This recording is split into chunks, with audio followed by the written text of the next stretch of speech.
President Donald Trump is the projected winner of the South Carolina Republican primary. Got double the number of votes that has ever been received in the great state of South Carolina.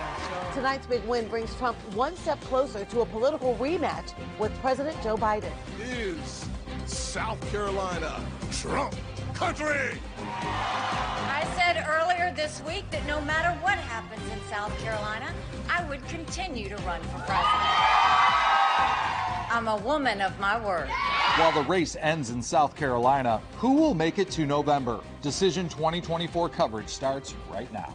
Live from Columbia, South Carolina, WIS News 10 starts with Decision 2024.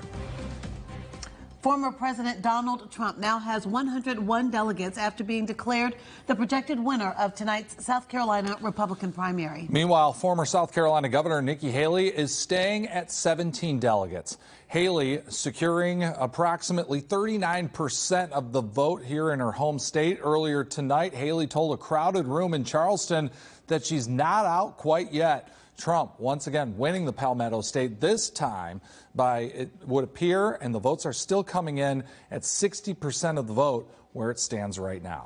WIS continuing live team coverage tonight, starting with our Mary Green, who will have details from the state fairgrounds in Columbia, where Trump marked his victory tonight. Mary? The mentality from the Trump campaign and the former president's supporters has been that a victory in South Carolina on Saturday night was a given. So they wanted to win here big. But here at his primary night watch party in Columbia, even Trump himself seemed a little surprised by just how quickly that race was called. This was a little sooner than we anticipated. It was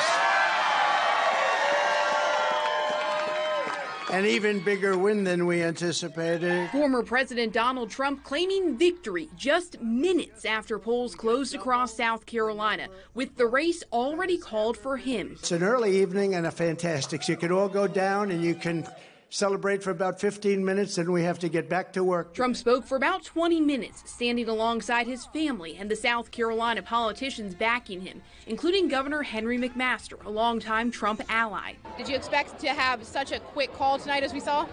Yes, I did, because the people of South Carolina love Donald Trump. We're glad that we've given him this big victory. This is like a blast off from a rocket going into space.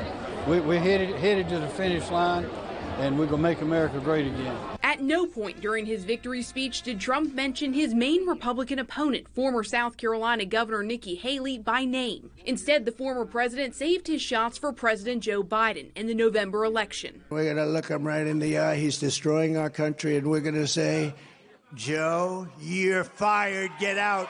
Get out, Joe. You're fired. Looming over the Trump campaign are the state and federal indictments he faces, totaling to 90-plus criminal charges. Do you think it poses a threat to the campaign? Let me just say, I practiced law, if you count 8 years as Attorney General and 4 years as U.S. Attorney under Ronald Reagan. It's been about 43 years. There's not a bit of substance in any of those cases. I got no concern at all because I have confidence in the U.S. Supreme Court and maybe some other judges along the way to do the right thing. And as he closed out his remarks here Saturday night, Trump told the crowd of supporters to go home and get some rest, saying they have a lot of work ahead of them. Reporting in Columbia, I'm Mary Green. All right, thanks to Mary for that report. Also worth noting that the pro-Trump crowd there this evening was not so supportive of everyone on stage with the former president tonight. Both South Carolina Republican Party Chair Drew McKissick and Senator Lindsey Graham were both greeted with boos as Trump introduced them.